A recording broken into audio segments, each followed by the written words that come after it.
Okay, hello everybody. We are back. This is still Robert Kennedy, and I am here with both of my co-authors, Parker Kennedy and Caleb Kennedy, who helped me write the book that I think we're going to find in here a few months back, An Unauthorized Future Driver's Guide to Military Vehicles. And we've had so much going on over here at our house, I didn't get around to ordering my own copy of it until just recently. So, thought I would have them here for the unboxing with me. There we go. An Unauthorized Future Driver's Guide to Military Vehicles. Now I'm going to impose images of the book over here. I don't mean to cover my co-authors, but there's only so much room on the screen. Which pages should we preview, guys? The B29 pages. B29, okay.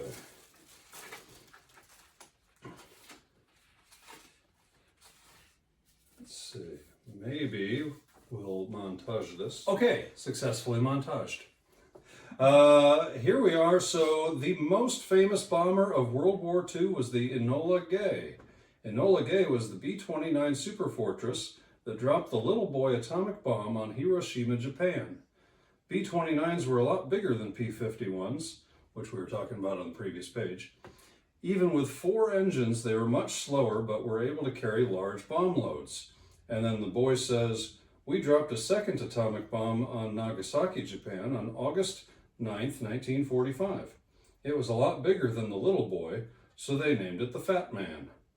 It's kind of a funny name, but it did so much damage that Japan's emperor announced his country would surrender just 5 days later, and by September 2nd, the whole war was over.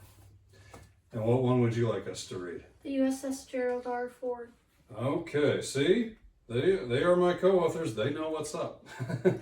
Okay, so that page says, named after our 38th president, the USS Gerald R. Ford is now the world's largest aircraft carrier.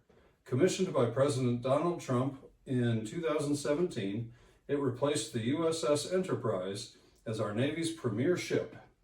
And the boy at the bottom says, "Did you know that measuring 1,106 feet long, 250 feet high, and weighing 100,000 tons, the Gerald R. Ford is the biggest warship ever built?